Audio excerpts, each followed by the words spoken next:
देखिए, मैं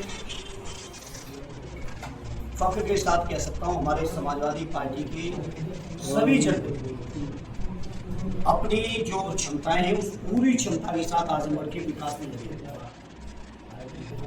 बहुत सारी बड़ी चीजें हैं, जैसे अगर हम अपनी निधि की बात करें तो 5 किलोमीटर से ज्यादा सड़क पूरी लोकसभा क्षेत्र में एक साथ नहीं बना सकती।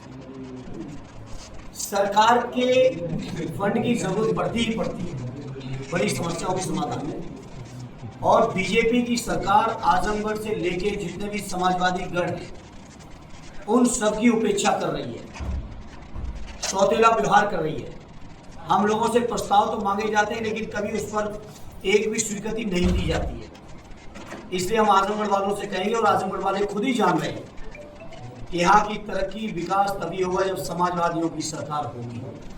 आजमगढ़ के अंदर जितनी भी आज महत्वपूर्ण चीजें हैं जिनको हम लोग आजमगढ़ की शान के तौर पे या महत्वपूर्ण स्थान के तौर पे जानते हैं या मानते हैं, वो सारे समाजवादी पार्टी की सरकार में सत्य नेताजी और आदरणीय अखिलेश जी द्वारा किए हुए, चाहे वो आजमगढ़ का मंडल हो, चाहे आजमगढ़ का आपका कलेक्ट्रेट हो, चाहे आजमगढ़ में राहुल शास्त्री हॉस्पिटल हो सुपर स्पेशलिटी, चाहे आजमगढ़ का आपका मेडिकल कॉलेज हो, चाहे सटियाओं की शुगर मिल हो, चाहे आपका आचार्य नरेंद्र देव कृषि परिसर हो, सारी की सारी चीजें।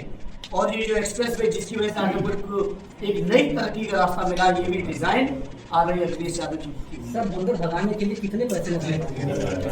अगर वो हम बात होगी तो हम चेयरमैन साहब से बात करेंगे। चेयरमैन साहब की जिम्मेदारी है।